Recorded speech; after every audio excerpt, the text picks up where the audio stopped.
Dr. Sarah Mitchell stopped her car in front of the rusted gate and looked at the abandoned building that would be her new workplace. At 42 years old, one of Boston's most respected cardiac surgeons, she was about to trade to Massachusetts General Hospital, where she earned $800,000 per year, for a free clinic in East Detroit, where she would earn zero. Mathematically, it was the most insane decision of her life. In her car trunk, diplomas from Harvard, international certifications, medical excellence awards. In the bank, an account that would be emptied in 6 months if she really did this. In her mind, the voice of everyone she knew saying she had lost her mind. "Sarah, you're throwing your career in the trash," Dr. Harrison, chief of surgery at MGH, had said 3 days ago. "Detroit? A free clinic? You're 42, not 22. This save the world phase should have passed decades ago." Sarah grabbed her keys and took a deep breath. 3 months ago, her life was perfectly predictable. Successful surgeon, $2 million apartment in Back Bay, enviable social calendar. Single by choice, childless by convenience, no emotional complications. Then came that Friday night that changed everything. The turning point. It was March 23rd, emergency shift. A 12-year-old girl arrived, Aisha Williams, victim of a stray bullet to the chest. Poor family, no health insurance, but the ER couldn't refuse treatment. Sarah operated for 7 hours. Perfect surgery, technically impeccable. Aisha survived. 2 days later, Sarah went to visit the girl. She found the whole family in the room, mother, grandmother, 3 younger siblings praying around the bed. "Doctor," said the mother, holding Sarah's hands, "God sent you to save my baby. Thank you." Sarah smiled politely, as she always did when patients mentioned God. But as she was leaving, she heard the grandmother whisper, "Lord, bless that doctor. Use her hands to heal many more like Aisha." For some reason, those words kept echoing in Sarah's head for weeks. 3 weeks later, Aisha was discharged. The family had no money to pay. The $180,000 hospital bill would be absorbed by the hospital and passed on to other patients. "Doctor," said Aisha on discharge day, "when I grow up, I want to be a doctor like you, but for kids who can't pay." That night, for the first time in years, Sarah couldn't sleep. The next day, she did something she had never done: research health access statistics in underserved communities. The numbers were shocking. In East Detroit, a child was 300% more likely to die from treatable heart disease than a child from Back Bay. "This is a public policy problem, not my personal problem," she told herself. But the grandmother's words kept echoing. Use her hands to heal many more. That's when she received the email that would change her life forever. Dr. Marcus Johnson, Sarah's former professor at Harvard Medical, was launching a free clinic in Detroit and looking for volunteer surgeons for a few hours per month. Sarah politely replied that she didn't have time. 2 weeks later, Dr. Johnson called personally. "Sarah, I need to be direct. I'm not looking for a few hours per month. I'm looking for someone to lead the cardiac surgery program. Full-time, salary zero, impact, unlimited." Sarah laughed. "Dr. Johnson, with all respect, that's crazy." "Sarah, can I ask a personal question? Are you happy?" The question caught her completely off guard. "I'm successful." "I didn't ask if you're successful. I asked if you're happy." Sarah was silent for almost a minute. "Dr. Johnson, happiness doesn't pay student loans." "Sarah, you're 42. You've earned almost $1 million per year for 10 years, and you're still worried about student loans? Or are you worried about what you'll do with the rest of your life?" The prayer. That night, Sarah did something she hadn't done since medical school: prayed. She wasn't a religious person. Grew up in a secular family. Always believed science and religion were incompatible. But something about that conversation, about Aisha, about the question, "Are you happy?" left her desperate for guidance. "God, if you exist, I don't know what to do. Logically, going to Detroit is insanity. Financially, it's suicide. Professionally, it's regression. But something inside me, something I can't explain, is saying it's the right path." Then she remembered a verse she had heard somewhere. "Trust in the Lord with all your heart, and do not lean on your own understanding. In all your ways acknowledge him, and he will make straight your paths." Don't lean on your own understanding. she repeated aloud. For 42 years, Sarah had leaned exclusively on her own understanding.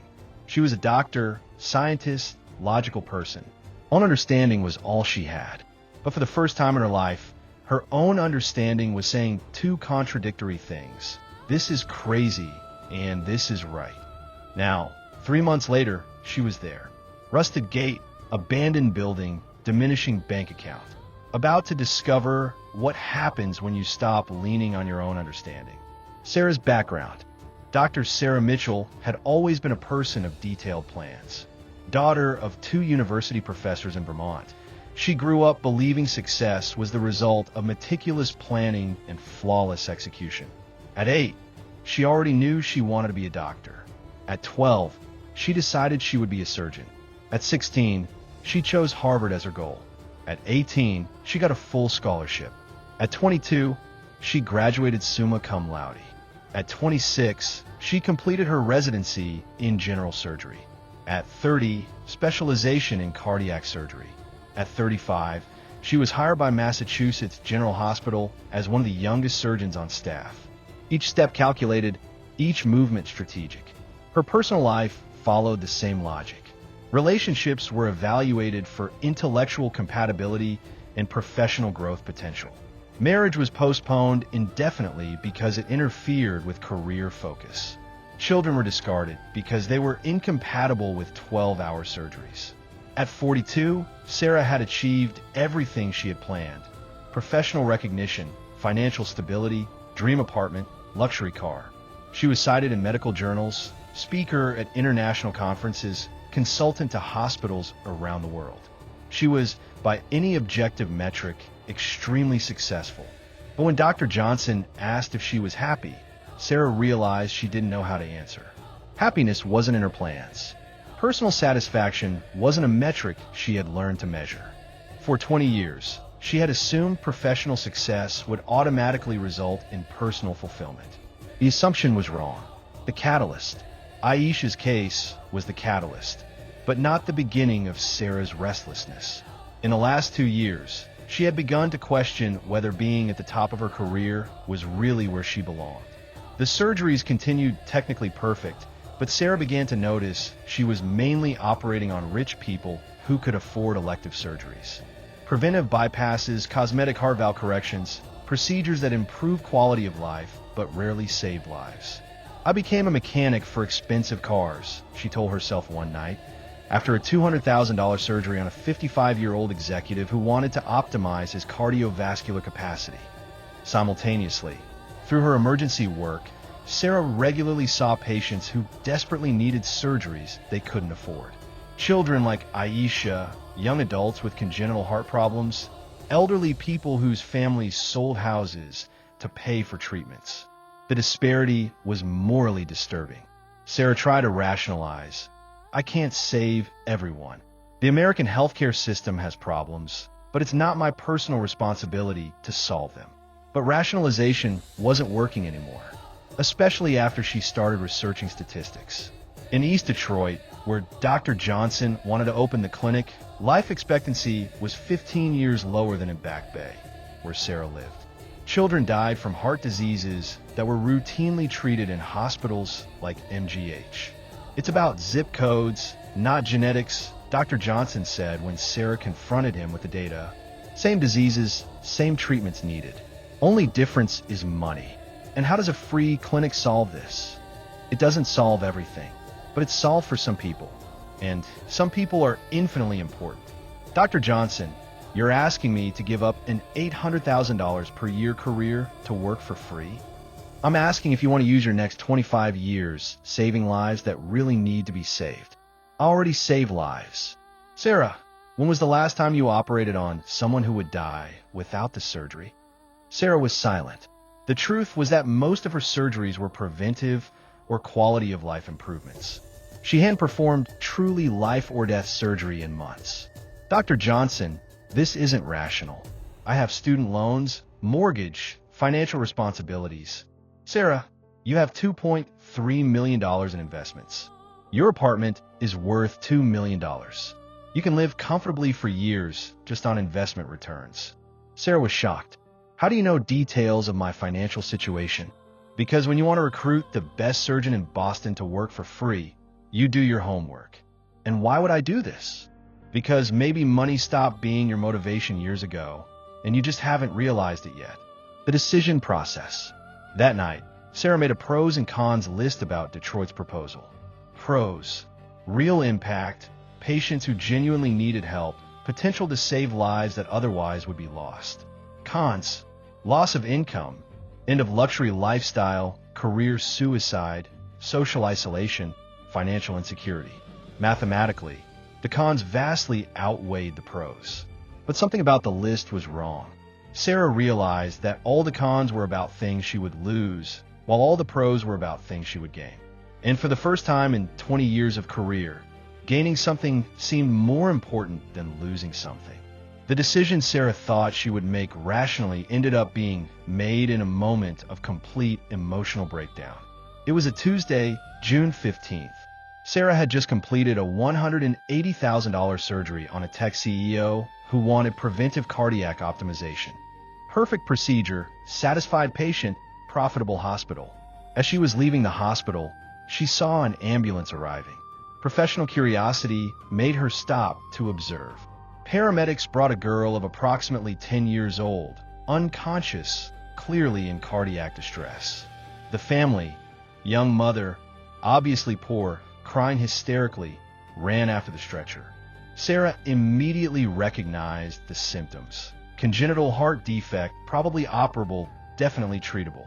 "Doctor," screamed the mother to Sarah, "please help my baby." "Ma'am, I'm not on duty, but she'll receive the best care possible," Sarah responded automatically. But then she heard the conversation between the paramedics and the emergency nurse. "Insurance? Medicaid, but it's been suspended for non-payment. Age? 10 years old. Condition? Critical. Needs immediate surgery." Sarah knew exactly what would happen next. The girl would be stabilized, but definitive surgery would be postponed indefinitely while the hospital tried to arrange payment or transfer to a public hospital. In the meantime, the condition would deteriorate. Sarah looked at the mother, then at the girl, then at her own car, an $80,000 BMW she had bought the previous month. Something inside her snapped. She walked back into the hospital, found Dr. Harrison. "I'm taking the case." "Sarah, you're not on duty. And besides, it's a charity case." "I don't care. I'm going to operate." "Sarah, the hospital won't cover costs if insurance doesn't pay." "Then I'll cover the costs myself." Dr. Harrison looked at Sarah as if she had lost her mind. "Sarah, you're talking about $150,000 out of pocket. I'm aware of the costs." "Sarah, are you having some kind of breakdown?" Sarah stopped and looked directly at Dr. Harrison. "Maybe I am. Or maybe this is the most sane thing I've done in years." The surgery that changed everything. The surgery lasted 6 hours. Sarah saved the girl's life. When it was over, Sarah found the mother in the waiting room. "Doctor, how can I pay? We don't have money, but..." "Ma'am, you don't owe me anything. Just take care of your daughter." The woman began crying. "Doctor, God bless you. You're an angel." Sarah drove home that night in complete silence. When she arrived at her apartment, she sat on her couch and finally allowed herself to feel what had been building for months. She was tired of being rich while others suffered. Tired of technical perfection without emotional connection. Tired of saving lives that didn't desperately need saving. Tired of success that didn't feel like success. That night, Sarah called Dr. Johnson. "Dr. Johnson, still need a cardiac surgeon in Detroit?" "Sarah? Yes, desperately. But I thought too. But I think my thinking has been wrong for a very long time." "Sarah, are you sure about this?" "Dr. Johnson, can I ask you something? When you left Harvard to start free clinics, did people think you were crazy?" "People thought I was having a midlife crisis." "And were you?" Dr. Johnson laughed. "Sarah, it wasn't a midlife crisis. It was midlife clarity. That's exactly how I feel." "Sarah, you know this means giving up everything you've built?" "Dr. Johnson, what I built isn't making me happy. Maybe it's time to build something that will." "When can you start?" "Give me 3 months to wrap up cases here." 3 months later, Sarah was standing in front of that rusted gate. about to walk into the most uncertain chapter of her life. And for the first time in decades, uncertainty felt like freedom. First day in Detroit. Sarah's first day at the Detroit clinic was simultaneously the hardest and most rewarding day of her medical career. The building was worse than the photos suggested. Outdated equipment, overworked staff, facilities that made MGH look like a spaceship in comparison. Dr. Mitchell, welcome to paradise, said Dr. Johnson with dry humor when Sarah arrived. This is rustic. This is real, Sarah. No corporate bureaucracy, no insurance hassles, no billing departments. Just medicine. Sarah's first patient was Marcus, a 14-year-old boy with rheumatic heart disease who had been waiting for surgery for 8 months because no hospital would take his case without payment guarantee. Dr. Mitchell, said Marcus's grandmother, we've been praying for someone to help Marcus. You're an answer to prayer. Sarah examined Marcus. The case was complex, but definitely operable. In Boston, it would be a routine $200,000 surgery. Here, it will be life-saving. We'll operate next week, said Sarah. Doctor, we can't pay. Ma'am, payment isn't a discussion here. We just save lives. During Marcus's surgery, something extraordinary happened. Sarah felt joy. Pure, uncomplicated joy. She was using every skill she had developed over 20 years, but for the first time, those skills were being used for someone who genuinely needed them. The surgery was successful. Marcus would live a normal, healthy life. When Sarah told the family, Marcus's grandmother began crying. Dr. Mitchell, God sent you here. You don't know, but you saved our whole family today. That afternoon, Sarah saw 12 more patients. Heart conditions that in Boston would cost hundreds of thousands to treat, but here were being addressed for the first time in years.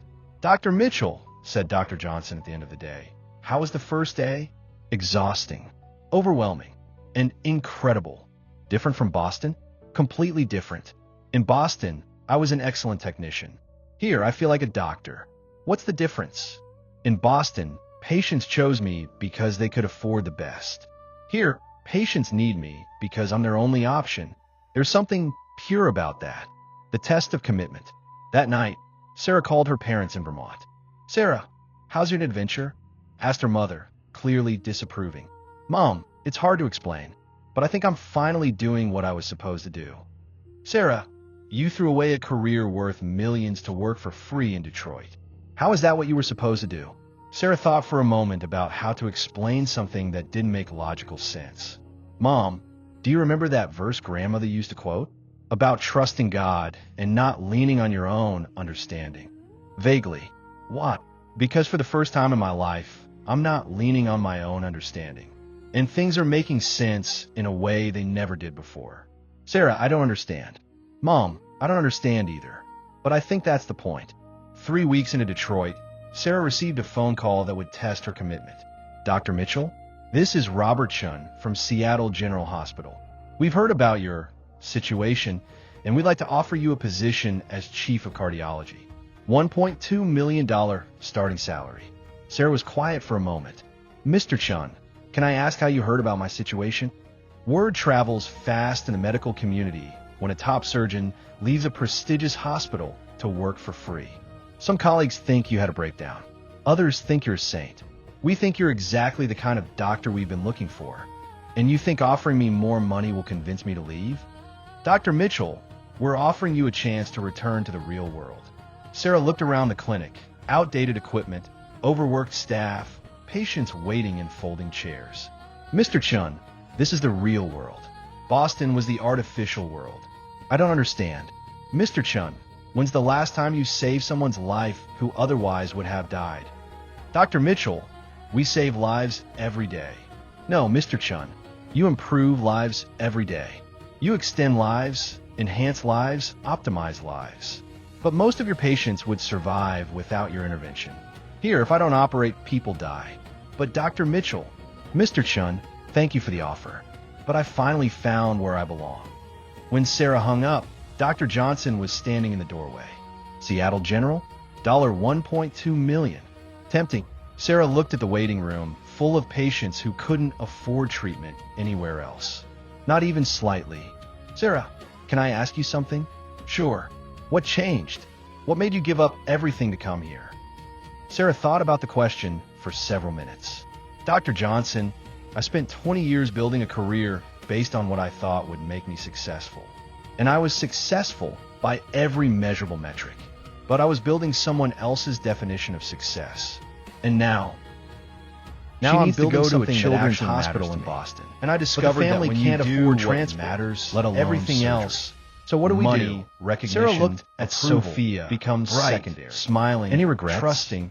Who reminded her of Aisha, the same hands that had performed surgery on millionaires. I think we have to trust that the same God who brought surgery on kids would never see Dr. Sophia. My only regret is that it took me so long when you stop trust something beyond my own understanding. Solutions appear. The crisis that tests faith. Sarah spent 6 months into 24 hours in the most intense Sarah received news that would challenge her faith in unexpected ways. I came here because the clinic was facing I've seen miracle after miracle. Despite donations, but Sophia needs a miracle. Operating costs were exceeding. If you want me to help her, you'll have to show me $50,000 per month. The answer came without in the form of a phone call. The clinic would close the next morning. Sarah Mitchell, said Dr. This Johnson, is Dr. Patricia Williams from Boston Children's Hospital. I know you gave up a lucrative through the medical network that you might have, but we might not be able to keep the doors open. Sarah felt panic. How could you possibly know about Sophia? Dr. Mitchell about money. When a top cardiac surgeon Boston leaves Boston to work for free in year 5, panic about medical $1,847. When that surgeon starts, what options do we have today? I trained another physician. We need $300,000 when that surgeon watching doctors help with a same funding model I made 5 years ago. And if we can't, I realize something. Patients will have you stop leaning on your own. The closest free clinic start trusting God's understanding. We've been looking for a way to Sarah Lane in bed staring at Sophia. You become a catalyst. She had given up financial security. What do you mean? We'll perform Sophia's surgeries here at no now that guidance. Furthermore, leading her will establish a fund to transport about generation clinic to Boston. I trusted when one person trusts God. Sarah was. You let me hear when everyone mission are you there to trust Dr. Williams. This may be the most important thing I've learned because you reminded all of us why was I wrong? Doctors, did I trust in the Lord with all? Maybe it's not for the rest of us. Lean not on your own, but over the next few days, on our own. In all your ways, acknowledge the movement grows. He will make straight. 1 year Sarah received a call from former Dr. Sarah Mitchell, the CEO, was in her small Sarah discovered that when we stopped heard about the statistics, she never imagined. Dr. Mitchell, I heard financial amazing plans. Her bank account. My company wants to donate $100,000. He makes straight-hour pads. Then came a call from a medical equipment company. They were licensed for understanding. 127 donated refurbished 124 lives. God's wisdom shows 0 patients and a local Detroit business. Her understanding, whose daughter Sarah, Dr. Mitchell, operated on offered. God saw gain in her new assistant. Her understanding in the waiting room 2 weeks to speak with. God only had to do in Santos family. When we trust the Lord with now 9 years donations kept not just in Boston, more important, but several wealthy patients beside her began. We discovered that it has specifically Dr. Sarah said, "With the what decision are you facing where you're subsidized free?" Sophia wanted to give you Sarah. Sophia, shy. It's like the universe makes handed over a heat this place open. If you have the courage to trust him completely, Dr. Johnson. So did this story move you too? Maybe when you trust, if you know someone going through a difficult situation, my guardian angel provides in ways you never imagine. Sophia, sometimes the ultimate exactly what they need to but the real test. And go ahead and subscribe to the channel. Dr. Williams always know about said my heart to confront. Tell me in the comments. And mommy, what part moved says you made Dr. Mitchell? I read all the Maria Santa and love. Doctor, my daughter Sophia. We know you left her rich until the next video. We have no money. We want to give you some. Don't forget this. Can you help us today? Of course, Mrs. Santos. Inside, brings Sophia $47 in crumpled money. When Sophia arrived, Sarah's everything we could save this year. The 8-year-old for you to help complex congenital heart. Sarah felt her eyes that would require multiple surgeries. Maria, several years. I can't take total cost. Doctor, over $500,000. You took our biggest problem, success rate here. Approximately this is the smallest way we can save things. Even more challenging. That night, Sophia called her parents and specialized equipment. Sarah, the clinic how's your adventure? In a facility the clinic still clearly disapproved. Dr. Johnson, said Sarah after examining. Can I tell you something? This case is beyond our capabilities. $47. What do you recommend? Everything they had. Honey, $47 doesn't even pay for dinner at the restaurants you used to frequent. You're right, Mom. But those $47 made me feel richer than any paycheck I ever received in Boston. Sarah, I don't understand how you can feel rich when you're losing money every month.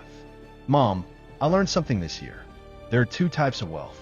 Financial wealth, which I had in Boston but never made me happy. And purposeful wealth, which I have now and makes every day meaningful. The congressional testimony. 5 years after leaving Boston, Dr. Sarah Mitchell stood in front of a congressional subcommittee on healthcare reform, testifying about a model that had grown into a national network of free cardiac clinics. Dr. Mitchell asked the committee chair, "You've established free cardiac clinics in 12 cities, treating thousands of patients annually. How is this financially sustainable?" Congressman, sustainability has never been about financial planning. It has been about spiritual obedience. When you do what God calls you to do, He provides resources in ways that business plans never anticipate. Dr. Mitchell, critics argue that your model undermines the for-profit healthcare system. Congressman, our model demonstrates that healthcare can be both excellent and accessible. We don't undermine anything. We reveal possibilities. Dr. Mitchell, what would you say to other physicians considering a similar path? Sarah thought about the question, remembering her own fears 5 years earlier. I would say that Proverbs 3 verses 5 to 6 isn't just spiritual advice. It's practical wisdom. Trust in the Lord with all your heart and lean not on your own understanding. In all your ways acknowledge Him, and He will make straight your paths. Can you elaborate? When I was in Boston, I leaned entirely on my own understanding. I made an excellent living, but had a mediocre life. When I started trusting God's understanding instead of my own, everything changed. Not just my career, my entire sense of purpose. Dr. Mitchell, any final thoughts for the committee? Sarah looked at the packed hearing room. Dozens of physicians, healthcare administrators, patients who had traveled to Washington to hear the testimony. Committee members, the healthcare crisis in America isn't just about money or politics.